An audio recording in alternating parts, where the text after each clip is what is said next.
are international #1 best-selling authors. Today we're going to talk about the whole issue around anxiety and how much time we spend being anxious about things, which in the end turn out to be pretty well nothing. Yeah. And I'd like to start out by sharing with you a parable. I want you to imagine that there is a broom, and on the broom there is a beetle, a beautiful, shiny beetle. Yes. And I want you to think about life from the perspective of that beetle. It's going up and down the handle, and it's looking at the drop between the handle and the broom is actually laid on the floor. So the only difference between the handle and the floor is actually the height of the width of the broom bit, the brush bit. So about an inch. About an inch, or maximum 2. Yeah.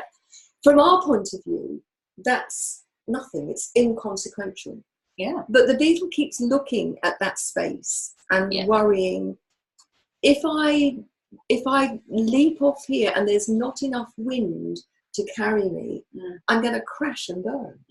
I'm going to hurt myself. And who will feed my beetle children? It looks like a massive drop to this poor beetle, doesn't it? Yeah. And so it spends hours going back and forth and back and forth. And if you think about beetle time, hours is the equivalent probably of months. Yeah. Worrying about, shall I, shan't I? If I stay, I'm going to starve. Yeah. If I jump, I'm going to crash and burn. I'm going to hurt myself. Yeah. And this goes on, and the beetle gets himself more and more wound up. And then suddenly there's a gust of wind, and the beetle is brushed off the broom and lands on the floor safely.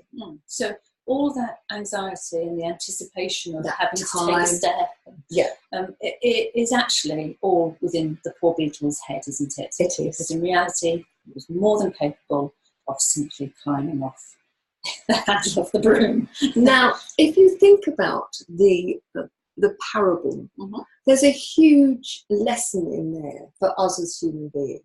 Yes. Because every single one of us, I believe, has had times when we have agonized over a decision. Yeah. And we've gone back and forth. Will I fly? Will I burn? Yes.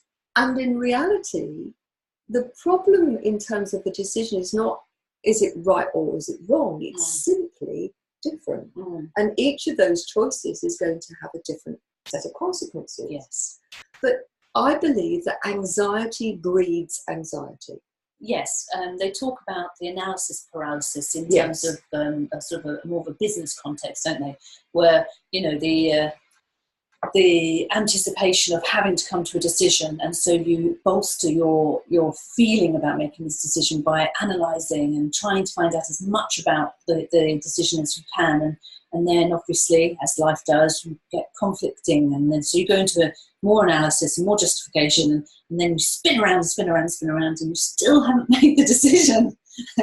and you can get totally stuck in that, can't you? Up and down the broom handle. Absolutely. Moreover, I think that because we as human beings start to generate the stress hormones when we are anxious, on top of that, we've got the physiological effect of these stress hormones, which are designed to help us run away from predators in our systems, which then make us feel very fidgety and worried. We get butterflies in our tummy, and our heartbeat rises to the point of palpitations, and the anxiety then generates anxiety because you feel rough, and that makes you feel more anxious and less in control, and so on. Now, I've worked with thousands of people who have struggled with a particular decision. They might not there are some people who are anxious about everything, but I think most people have certain things which generate a greater level of anxiety than others. Yes. Whether it's relationships or money or around their professional life. Yes. There'll be certain avenues within their lives that they struggle to make those decisions. Yes. And I think one of the issues for me is that the run-up to making the decision is incredibly hard. Once people make a decision, whatever that is, they feel better. And they feel more resourced to then deal with whatever that decision is going to create. Well, there's that. Is it Goethe? And I never know if I'm pronouncing his name correctly or not. Goothe. Yes. Yes. And he has the boldness. Boldness has greatness. Boldness has power. I'm misquoting it terribly, but his point is that momentum and action is always going to feel better than that sense of fear and waiting and trying to. The beings, we are animals of momentum.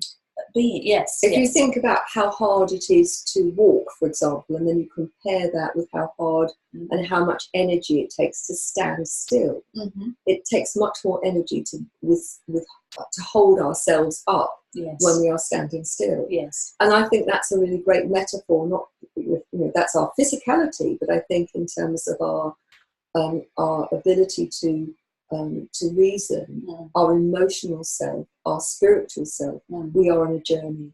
And when you make momentum, you make movement, that's easier than doing nothing. Yes. But we get stuck. And how many people do you know who just get stuck in the, I've got to make a decision and I don't know what to do. And so they remain in a position of incredible pain. Because of that stuckness. Because they build a story, and they're therefore a prison, which basically says if you make the wrong decision, then your life will be ruined from here on. And we catastrophize hugely. Yes. If I don't do this, then it's the old for the sake of a nail, the shoe was lost. Yes. That nursery rhyme. I can remember clients who, if I lose my job, then I'm going to be on the streets with my family. But the reality was that they had a skill base that would be easily, they'd get a job quite easily, but they also had huge savings, so they had no worries.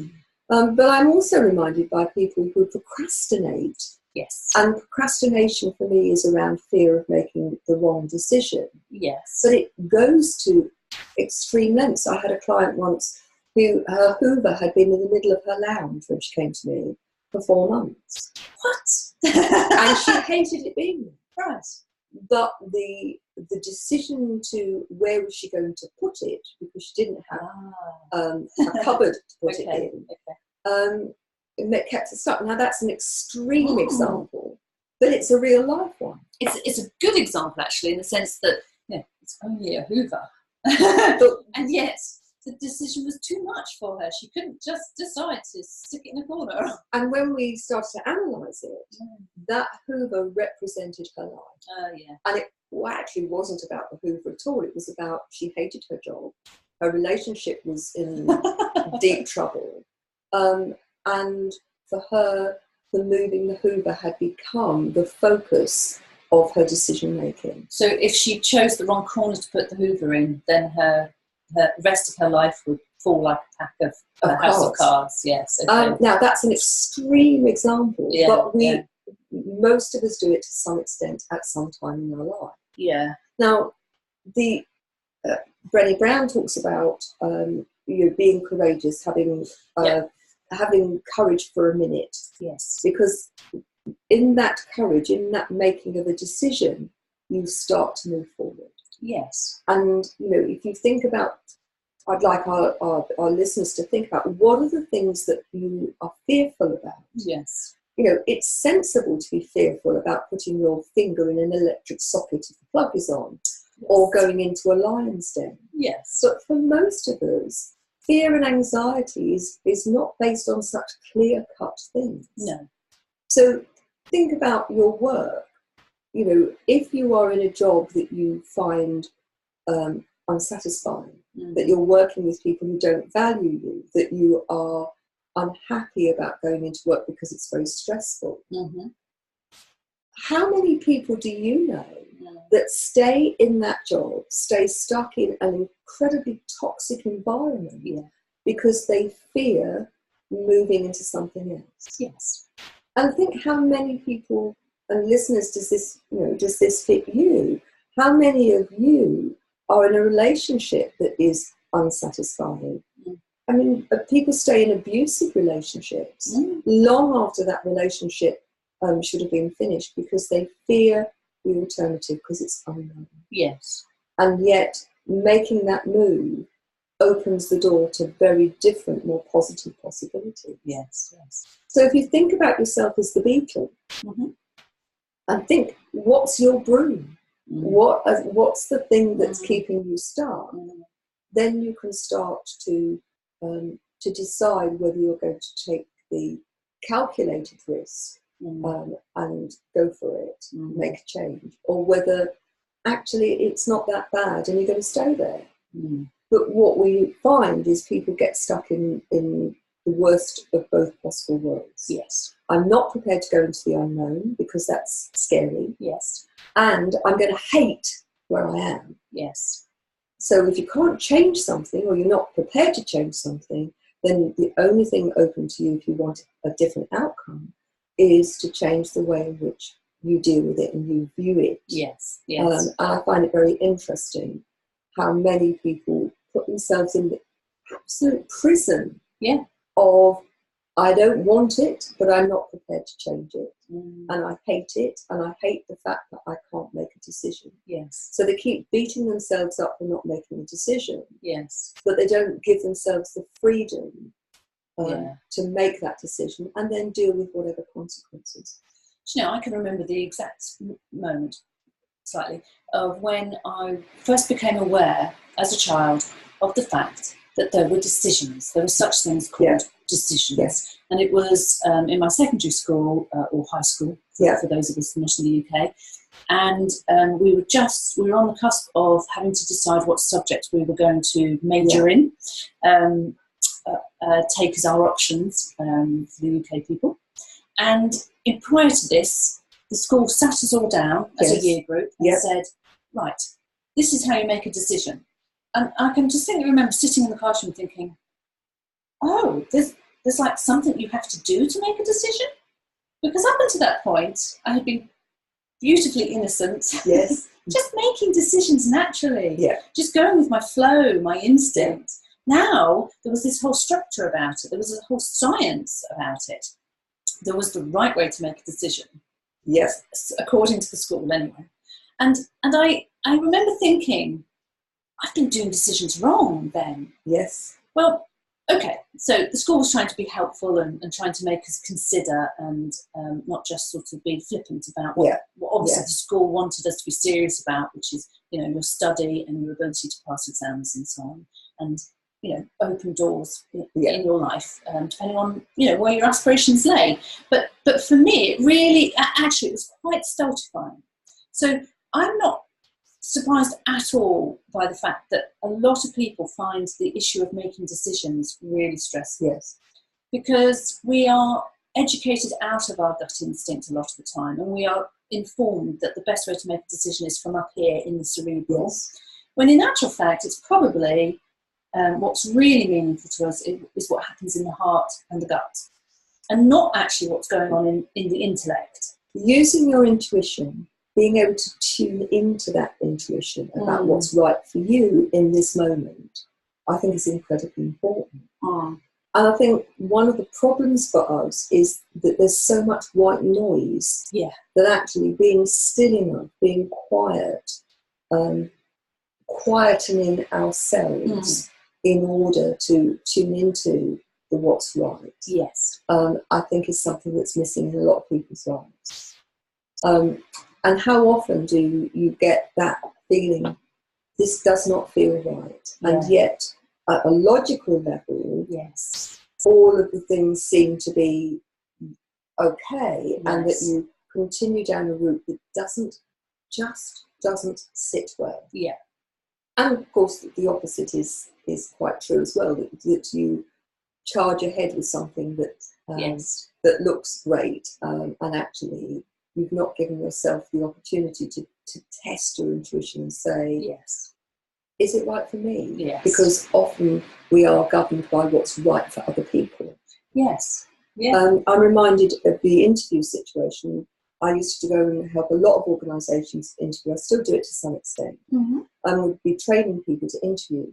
And there was particularly in the 90s and the noughties of the 2000, Yeah. there was a style of interview. I suspect it's still quite popular now, where you would have the questions and then you would give everybody a score. Yes. And the person with the highest score would get the job. Yes. And I can remember sitting in more than one interview situation and saying to them, they've got the highest score, but could you work with them? And them saying, I don't think so. Yeah, yeah. But I've got to appoint them because they've got the highest score, and if I don't, then I could be taken to a tribunal. Yeah. And so part of that was allowing within their criteria, there had to be something. Do you think this person would be a good team member in your organisation? Yeah.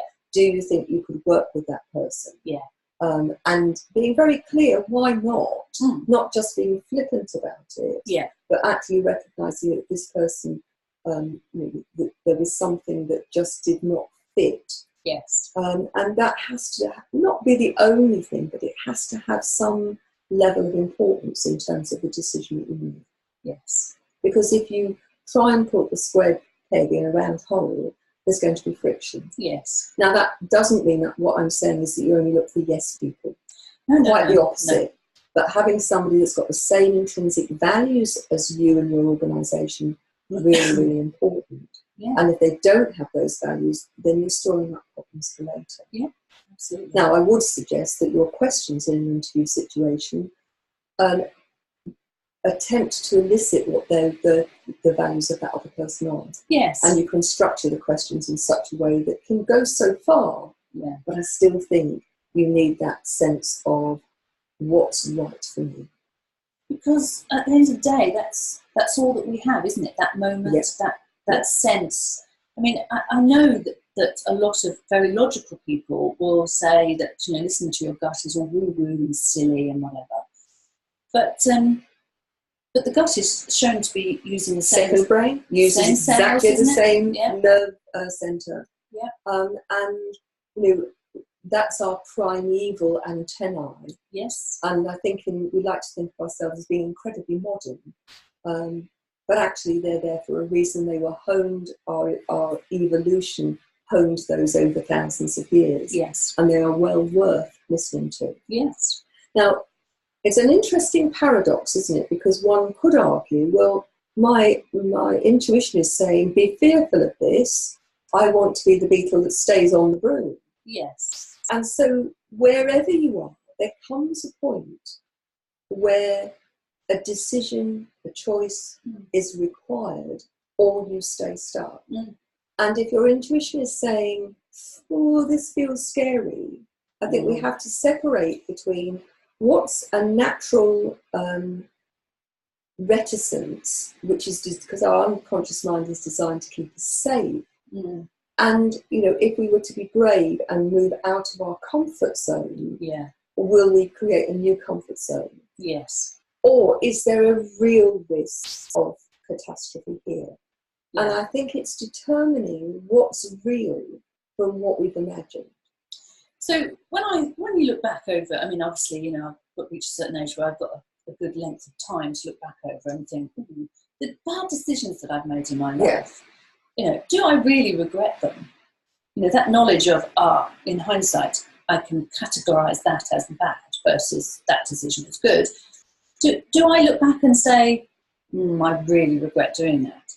And generally speaking, the answer is no, because even the bad decisions basically brought gifts with them. They gave me learning. Yeah. They gave me pointers. They made me realise that the decision process, the thought processes I was using at the time didn't help me. So they taught me possibly more keenly than the good decisions. But I'm just going to interrupt you for a moment, because so often hindsight is a perfect science. Yes. And often we determine whether a decision is good or bad based on hindsight. Yes. If you're making a decision based on the best information available at that moment, yes, then hindsight is something that I think one has to accept, that so long as you've actually been able to collect evidence and make the best decision based on that, and part of that evidence is your intuition. Yeah, I'm not just talking about the logical, factual evidence. Yeah, then I think one has to accept that that's part of growth and living. Yes. I think there's a difference between, well, let me give you an example. Mm-hmm. I see many clients who have had one disastrous relationship after another. Mm-hmm. Okay? They make bad decisions based on that they haven't learnt from a previous experience. Yeah. For me, that's a bad decision. That you've not allowed previous experience to teach you something different. Mm-hmm. So you've gone and made the same decision over and over and over again. Yeah. Okay. So for me, that's probably, the major part of a bad decision. Yes. Or we've been so fearful, our decision is to do nothing, because we're doing nothing is actively still a decision. Yes. Yeah. Because we are fearful of the outcome. Mm-hmm. And so for me, that's a bad decision in the sense of either actively decide to do nothing for the right reasons, or to do something for the right reasons. Yes. But the doing nothing because you're fearful of making the decision, that's a bad decision. Yes. So sorry to interrupt you, but I think it was important to clarify that. Yes. So in the context of hindsight, looking back at a decision that you wish you'd done differently, still has lots to offer. Yes. And strangely, knowing that I don't actually really regret bad decisions in my life, that they were lessons to me to how to, search for a better way and stuff. Actually, in the moment where I'm making decisions now, I have the confidence to say, effectively, what's the worst that can happen? Yeah. Let's just think about what's the worst that can happen here.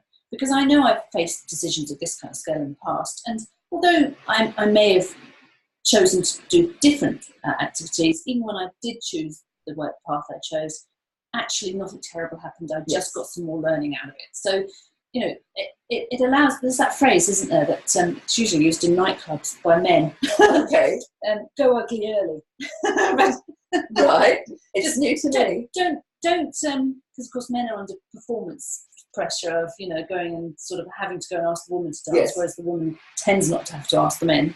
Although obviously things may have changed a little since you went to it's a long time since I was in the nightclub, it's true. Yes. But there is the phrase of go ugly early, which is don't think too much about targeting someone and stressing about whether they're going to accept you or not. Live in the moment, enjoy, and just pick the first person that attacks your attention. Just go and have a chat with them. Yes. Just go ugly early, because what's the worst that can happen? Yes. And it's a message to free yourself from all of those stories and all of those prisons. It's a message of just relax, be in the moment, interact. Yes. So there is a theory that the decisions that tend to work out as being the best are the ones that you took quickly. You don't think too much about. Now, of course, there are. If you're talking about where to put your money, or whether you're going to marry, or whether you're going to have children, whether to leave a marriage. Those things take thought. But I do think that for all of us, recognising that anxiety in and of itself is simply a warning. But if you are somebody who sits within anxiety, and that's your habitual place of being, then the difficulty is it's hard to determine whether this is something that you need to be anxious about or not, because it's become your habitual pattern. Yes. And it's breaking down, if I make this decision, it doesn't need to be right or wrong, it's going to be different. Yes. So I use the metaphor of a journey between, let's say, Colchester, which is the main town near where I live, and Edinburgh. Well, you could go to Stansted Airport and fly. You could go by train, and you could either go into London and get the fast train, or you could go up to Ipswich and then to Peterborough and so on. You could drive, you could cycle, you could walk, you could take the coach. Now, and then you've got any number of different routes and roads to go on to get to Edinburgh. You'll still get to Edinburgh, but in terms of time, effort and money, those things are going to be different. And those are the three resources that we have at our disposal, aren't they? Time, energy and effort and money. And so recognizing that for the vast majority of the decisions we make, it will simply be different, not good or bad. Yeah, and even if you do make a decision, such as I will take the train to Edinburgh, Yes. there's no reason why you can't, halfway along the journey, think, I'll get off and get a car now. Yes. You know, nothing is Cast in stone, necessarily is it? set in stone. No. Very few. I mean, there are Very a few, few. but very few decisions are, that's it. It's that decision. Yeah. And you've had it or otherwise. Yeah. Taking your own life would probably be one of the few. Yeah. And one would hope that that's not going to happen to anybody who's listening to this. But I wonder how many people's lives are effectively blighted by the anxiety which they generate around daily living and about making not just the big decisions, but the little decisions. And I think that that's such a waste of quality of life, and that there are ways to manage that more effectively.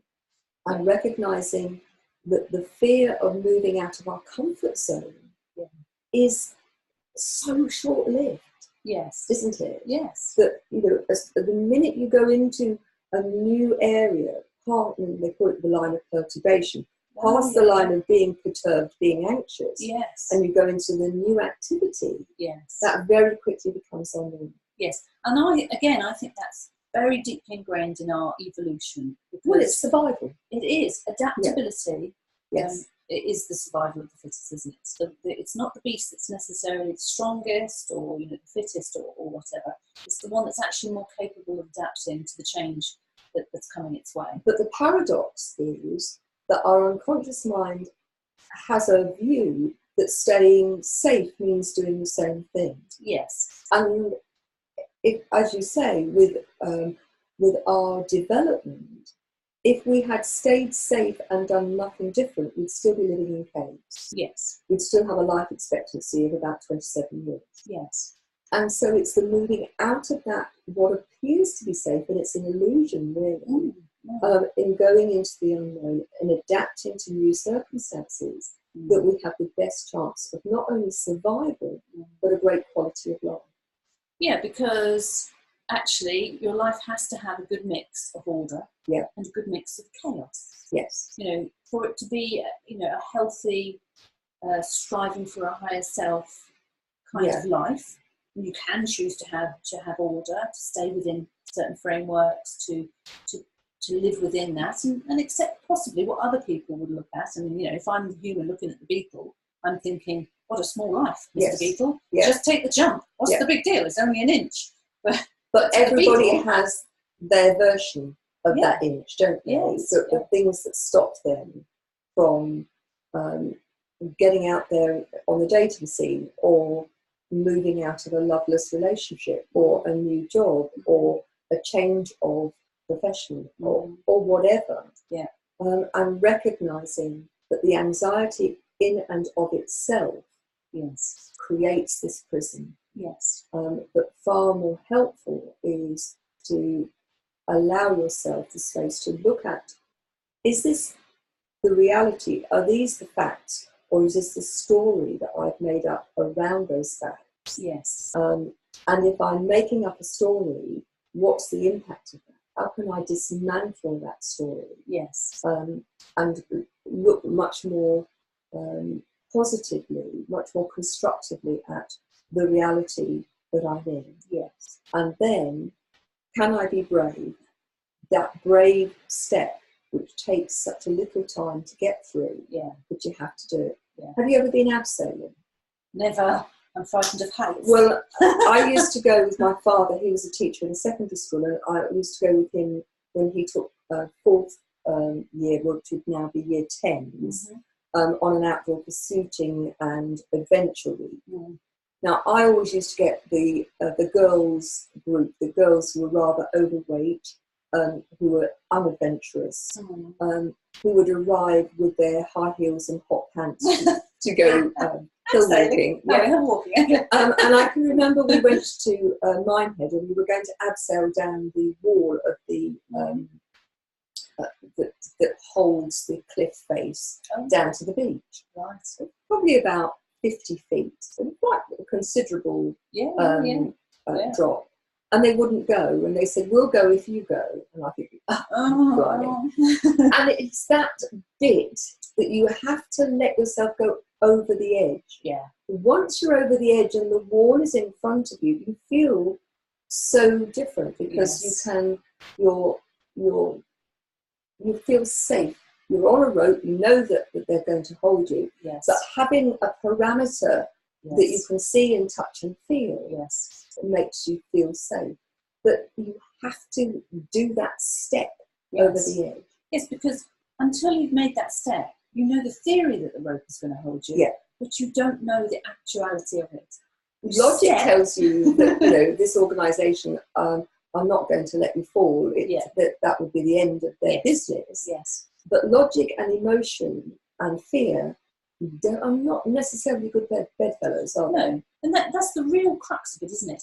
When you're in your mind and the logic is telling you, and you're thinking, I know that this probably won't go wrong. Look at all the logic, but it's not enough to actually take you to the point of comfort. You have to feel, you have to be.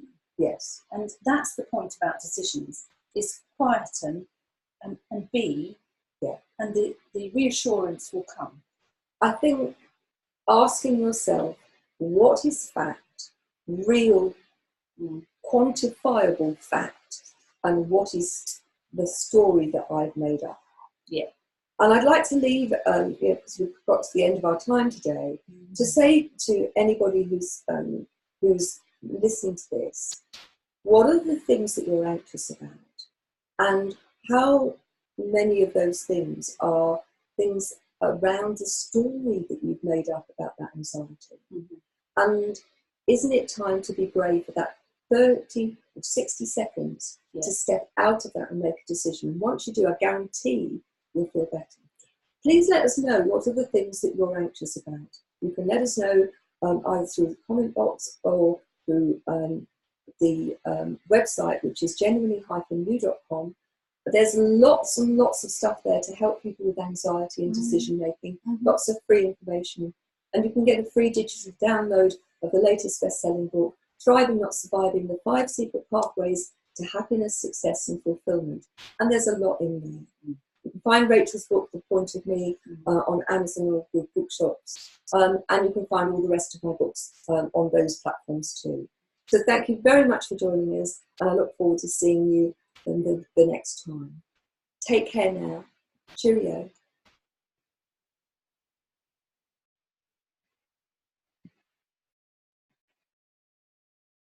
I don't know who was with us.